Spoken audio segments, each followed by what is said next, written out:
അതേ പ്രിയരെ, നമ്മുടെ ദൈവം തകർന്ന ഹൃദയങ്ങളെ സൗഖ്യമാക്കുന്ന ദൈവമാണ്.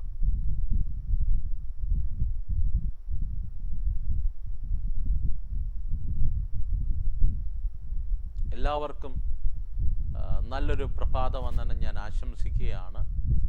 ജേണി വിത്ത് ഹോളി സ്പിരിറ്റ് എന്ന ദൈവിക സന്ദേശവുമായി ഈ പകലിലും നിങ്ങളുടെ അടുക്കൽ കടന്നു വരുവാൻ ദൈവത്തിനാൽ ഒരുക്കുന്ന വലിയൊരു കൃപകൾക്കായി, നല്ല ഭാഗ്യത്തിന് ഞാൻ ദൈവത്തെ സ്തുതിക്കുന്നു, സ്തോത്രം ചെയ്യുന്നു. തുടർമാനമായിട്ടുള്ള ഈ സന്ദേശങ്ങൾ നിങ്ങൾക്ക് അനുഗ്രഹമാകുന്നു എന്ന് വിശ്വസിക്കുന്നു. ഈ പ്രഭാതത്തിൽ നമുക്ക് ദൈവവചനത്തിലേക്ക് കടക്കാം. സങ്കീർത്തനങ്ങളുടെ പുസ്തകം 147 സങ്കീർത്തനം അതിൻ്റെ 3-ാമത്തെ വാക്യം ഇങ്ങനെ വായിക്കുന്നു: മനം തകർന്നവരെ അവൻ സൗഖ്യമാക്കുകയും അവരുടെ മുറിവുകളെ കെട്ടുകയും ചെയ്യുന്നു. നല്ല വചനം, ആഴമായ, ഒത്തിരി ചിന്തനീയമായ, ധ്യാനിക്കാൻ കഴിയുന്ന ഒത്തിരി പദങ്ങൾ നിറഞ്ഞ ഒരു സങ്കീർത്തന ഭാഗമാണ്. അവിടെ സങ്കീർത്തനക്കാരൻ പറയുന്നു, മനം തകർന്നവരെ അവൻ സൗഖ്യമാക്കുകയും അവരുടെ മുറിവുകളെ കെട്ടുകയും ചെയ്യും. പ്രിയരെ, നമ്മുടെ ജീവിതത്തിനകത്ത് പലപ്പോഴും നമ്മൾ പ്രതീക്ഷിക്കാത്ത വ്യക്തികളിൽ നിന്ന്, പ്രതീക്ഷിക്കാത്ത സാഹചര്യങ്ങളിലെല്ലാം നമ്മുടെ ജീവിതത്തിനകത്ത് മുറിവുകൾ വെളിപ്പെടാറുണ്ട്, അല്ലേ? ഒരിക്കലും എക്സ്പെക്റ്റ് ചെയ്യത്തില്ല ആ മുറിവുകൾ. ഞാൻ എപ്പോഴും ചിന്തിക്കാറുള്ളതും പറയാറുള്ള ഒരു പദമുണ്ട്: മുൻപിലുള്ള ശത്രുവിനേക്കാൾ വേദന വെളിപ്പെടുത്തുന്നത് കൂടെ നിന്ന് നമ്മെ മുറിപ്പെടുത്തുന്ന മിത്രങ്ങളാണ്. നമ്മൾ ഒത്തിരി സപ്പോർട്ട് ചെയ്ത്, നമ്മളെപ്പോഴും കൈത്താങ്ങിയ, നമ്മൾ അവരുടെ വളർച്ചയ്ക്ക് നമ്മളൊരു മുഖ്യ പങ്കാളിത്തം വഹിച്ച വ്യക്തികളായിരിക്കാം നമ്മൾ. പക്ഷേ നമ്മുടെ ജീവിതത്തിനകത്തൊക്കെ പ്രതീക്ഷിക്കാത്ത സമയത്ത് മുറിവുകൾ തന്നിട്ട് അവർ യാത്ര തിരിക്കാറുണ്ട്.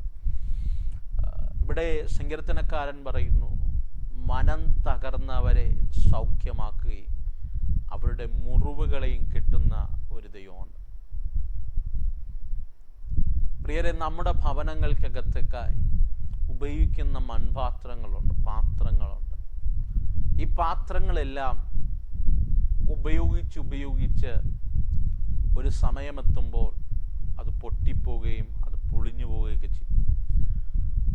എന്ന് പറഞ്ഞാൽ, പൊട്ടിയ പാത്രത്തെ ഇന്നലകളിൽ നല്ല കാര്യങ്ങൾക്ക് വേണ്ടി ഉപയോഗിച്ചുകൊണ്ടിരുന്നതാണ്. ഇന്നലകളിൽ ആഹാരം സെർവ് ചെയ്തതായിരിക്കാം, ഇന്നലകളിൽ നല്ല കാര്യത്തിന് വേണ്ടി പാത്രങ്ങളെയൊക്കെ ഉപയോഗിച്ചതായിരിക്കും. പക്ഷേ ഏതോ ഒരു സാഹചര്യത്തിനകത്ത് അത് പൊട്ടിപ്പോയി, അത് പൊളിഞ്ഞുപോയി, അത് ഉടഞ്ഞുപോയി. ആ ഉടഞ്ഞ പാത്രത്തെ വീണ്ടും ആരും അത് എടുത്ത് ഒന്നിനും ഉപയോഗിക്കത്തില്ല. ഉടഞ്ഞതിൻ്റെ സ്ഥാനം പുറത്താണ്. പക്ഷേ എൻ്റെ ദൈവത്തിൻ്റെ പ്രത്യേകത, അവൻ ഉടഞ്ഞതിനെയാണ് ഉപയോഗിക്കുന്നത്. മനുഷ്യൻ ഉടഞ്ഞതിനെ പുറത്ത് കളയുമ്പോൾ എൻ്റെ ദൈവം ഉടഞ്ഞതിനെ ഉപയോഗിച്ചു തുടങ്ങും. ചില മുറിവുകൾ, ചില ഉടച്ചിലുകൾ, ചില നുറുക്കങ്ങൾ, നിന്റെ ജീവിതത്തിനകത്ത് താങ്ങാൻ കഴിയാത്ത വേദന നൽകുന്നുണ്ട്. കുടുംബത്തിനകത്തുണ്ടായ ഉടച്ചിലുകൾ, സ്നേഹിച്ചവർ നിന്നെ മുറിച്ചപ്പോൾ നിന്റെ ജീവിതത്തിൽ വെളിപ്പെട്ട ആ വേദന ഒക്കെ നിനക്ക് താങ്ങാൻ കഴിയുന്നതിനും അപ്പുറമാണ്. ഈ പ്രഭാതത്തിൽ ജീവിതം അടുത്ത് ആരൊക്കെ ഈ സന്ദേശം കേൾക്കുന്നുണ്ട്, ഞാൻ സ്നേഹത്തോടെ ഞാൻ പറയട്ടെ, ഉടഞ്ഞതിനെ സൗഖ്യമാക്കുന്നൊരു ദൈവമുണ്ട്. മുറിഞ്ഞതിനെ മുറിവ് കെട്ടുന്നൊരു ദൈവമുണ്ട്. നീ എവിടെ ഉടഞ്ഞോ, എവിടെ നീ മുറിവേറ്റോ, എവിടെ നിന്റെ കണ്ണുനീർ തുള്ളി വീണോ, അതേ ഇടത്ത് നിന്നെ ഒരു പ്രശംസാ വിഷയമാക്കി മാറ്റുന്ന ഒരു കർത്താവിൻ്റെ ഒരു ദൈവപ്രവൃത്തിയുണ്ട്. പ്രിയരെ, വേദപുസ്തകം പഠിച്ചു കഴിഞ്ഞാൽ ഹന്ന എന്ന് പറയുന്നൊരു മാതാവ്, അവളുടെ ഭവനത്തിനകത്ത് പെനീന എന്ന് പറയുന്ന വ്യക്തി, ആ വ്യക്തി ഈ ഹന്നയെ ദിനവും മുറിപ്പെടുത്തിക്കൊണ്ടിരിക്കുക. അവൾ ഉടച്ചുകൊണ്ടിരിക്കുക. ഹന്ന ദേവാലയത്തിൽ പതിവ് പോലെ വന്ന് പ്രാർത്ഥിക്കുകയാണ്. ദേവാലയത്തിൽ വരിക എന്ന് ഉദ്ദേശിക്കുന്നത് എല്ലാ ഞായറാഴ്ചയും വന്ന് പ്രാർത്ഥിക്കുന്നത് പോലെ പ്രാർത്ഥിക്കാൻ കഴിയില്ല. അന്നത്തെ സിസ്റ്റം അനുസരിച്ച് ആണ്ടിലൊരിക്കൽ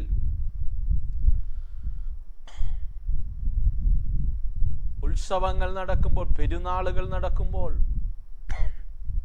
മാത്രമേ അവർക്ക് ആലയത്തിനകത്ത് കടന്നു വരാൻ കഴിയത്തുള്ളൂ, യാഗമർപ്പിക്കാൻ കഴിയത്തുള്ളൂ, പ്രാർത്ഥിക്കാൻ കഴിയത്തുള്ളൂ. അങ്ങനെ അവൾ ആണ്ടിലൊരിക്കൽ പ്രാർത്ഥിക്കാൻ പതിവ് പോലെ വരുന്നത് പോലെ പ്രാർത്ഥിക്കുക. പക്ഷേ ദിനവും അവളുടെ ഹൃദയത്തിനകത്ത് അവൾ ദൈവത്തോട് നിലവിളിക്കുക. എന്തിന്? പുറത്തുനിന്നല്ല അവൾക്ക് മുറിവുകൾ വെളിപ്പെടുന്നത്. ദേശക്കാരല്ല അവളെ ഉടയ്ക്കുന്നത്. ഉടയപ്പെടുന്നത്, മുറിവേൽക്കുന്നത് ഭവനത്തിനകത്താണ്. ആരൊക്കെ ഈ ശബ്ദം കേൾക്കുമ്പോൾ, കർത്തൃദാസൻ എൻ്റെ ജീവിതം അതുപോലെയാ, ഞാൻ വേദനിക്കുന്നത്, ഞാൻ ഉടയപ്പെട്ടുകൊണ്ടിരിക്കുന്നത്, ദിനവും മരിച്ചുകൊണ്ടിരിക്കുക, ജീവിക്കുന്നതേ ഉള്ളൂ, ആർക്കൊക്കെ വേണ്ടി ജീവിക്കുന്നു, എന്തിനൊക്കെ വേണ്ടി ജീവിക്കുന്നു. പക്ഷെ എൻ്റെ ജീവിതം മുഴുവനും മുറിവുകളാണ്, എൻ്റെ ഹൃദയം മുഴുവനും തകർന്നതാണ്, ഉടഞ്ഞതാണ്. പക്ഷെ വചനം പറയുന്നു, അവൻ ഉടഞ്ഞതിനെ സൗഖ്യമാക്കുന്ന ദൈവമാണ്. അവൻ മുറിഞ്ഞതിനെ മുറിവ് കെട്ടുന്ന ദൈവമാണ്. ഈ പ്രഭാതത്തിൽ ചിലരുടെ ഹൃദയത്തിലെ മുറിവുകളെ അവൻ മുറിവ് കെട്ടുകയാണ്. ചില ജീവിതത്തിൻ്റെ ഉടച്ചിലുകളെ അവൻ സൗഖ്യമാക്കുകയാണ്.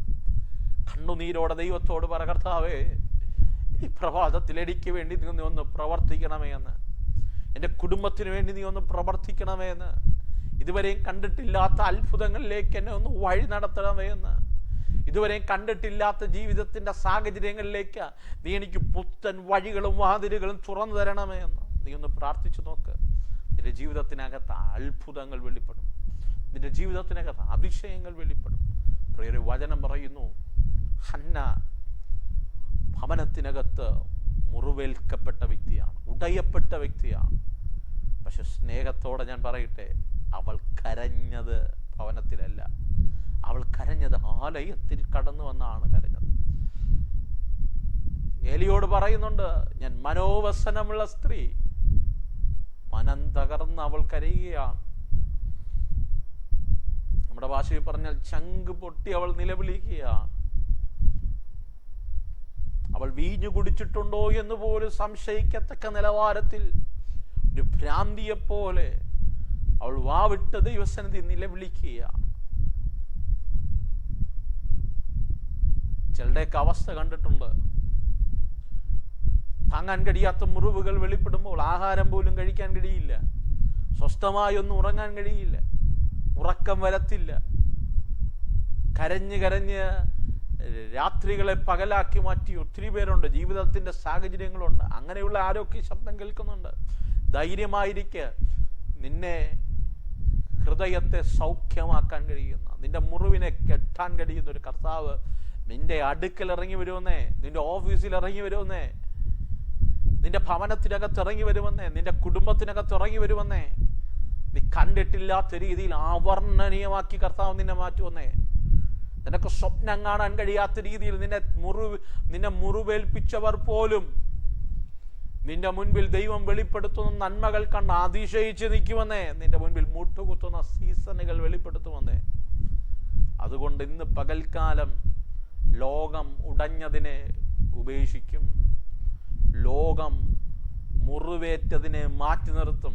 പക്ഷെ എൻ്റെ കർത്താവ് ഉടഞ്ഞതിനെ ഉപയോഗിക്കും. ലോകം ഉടഞ്ഞതിനെ ഉപേക്ഷിക്കുമ്പോൾ എൻ്റെ കർത്താവ് ഉടഞ്ഞതിനെ ഉപയോഗിക്കും. എൻ്റെ കർത്താവ് മുറിഞ്ഞതിനെ മുറിവ് കെട്ടുവന്നേ. ദൈവം നിന്നെ സൗഖ്യമാക്കാൻ പോവുക. സഹോദരി, ദൈവം നിന്നെ സൗഖ്യമാക്കാൻ പോവുക. കൂടപ്പിറപ്പെ, ദൈവം നിന്നെ സൗഖ്യമാക്കാൻ പോവുക. സഹോദര, നിന്റെ ബിസിനസ്സിനെ ദൈവം സൗഖ്യമാക്കാൻ പോവുക. നിന്റെ ഹൃദയത്തെ ദൈവം സൗഖ്യമാക്കാൻ പോവുക. ഈ പ്രഭാതത്തിൽ വിശ്വസിക്കുക, അവൻ ഉടഞ്ഞതിനെ സൗഖ്യമാക്കുകയും മുറിഞ്ഞതിനെ മുറിവ് കെട്ടുകയും ചെയ്യും. ഈ നിമിഷം ഞാൻ നിങ്ങൾക്ക് വേണ്ടി പ്രാർത്ഥിക്കാൻ പോവുക. ഈ പ്രഭാതത്തിൽ വിശ്വാസത്തോടെ നമുക്കൊന്ന് പ്രാർത്ഥിക്കാമോ?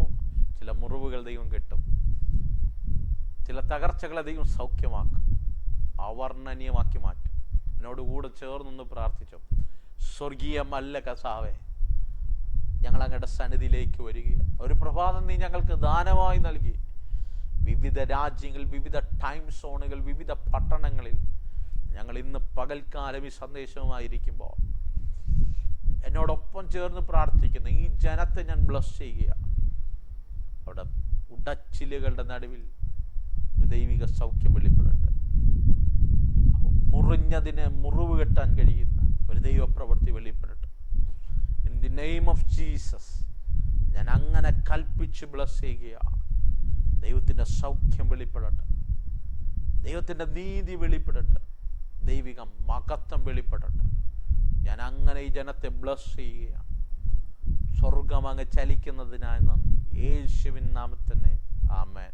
അതേ പ്രിയരെ, ഹൃദയം തകർന്നതിനെ ദൈവം സൗഖ്യമാകും, മുറിഞ്ഞതിനെ ദൈവം മുറിവ് കിട്ടും. വിശ്വസിക്ക്. ദൈവം ഈ പകൽക്കാലം നിന്റെ ജീവിതത്തിൽ അങ്ങനെ ഒരു ദൈവപ്രവൃത്തി വെളി. ദൈവദാസനെ, ഞങ്ങൾക്ക് വേണ്ടി ഒരു വാക്ക് പ്രാർത്ഥിക്കണം എന്നാഗ്രഹമുള്ളവർ സ്ക്രീനിൽ ഞാൻ കാണുന്ന നമ്പറിൽ ഞങ്ങളെ കോൺടാക്ട് ചെയ്യുക. എല്ലാ പ്രഭാതത്തിലും ഇതുപോലെയുള്ള സന്ദേശങ്ങൾ നിങ്ങൾക്ക് ലഭിക്കണമെങ്കിൽ, ഞങ്ങളുടെ മിനിസ്ട്രിയുടെ മീറ്റിങ്ങിൽ നിങ്ങൾക്ക് ലഭിക്കണമെങ്കിൽ ഞങ്ങളുടെ ചാനലിൽ സബ്സ്ക്രൈബ് ചെയ്യുക, മറ്റുള്ളവർക്ക് ഇത് അയച്ചു കൊടുക്കുക. അവർക്കും ഒരു അനുഗ്രഹമായി മാറട്ടെ. Let us start our journey with the Holy Spirit. പരിശുദ്ധാത്മാവിനൊപ്പം നമുക്ക് ഒരു യാത്ര നയിക്കാമോ? God bless you. Amen.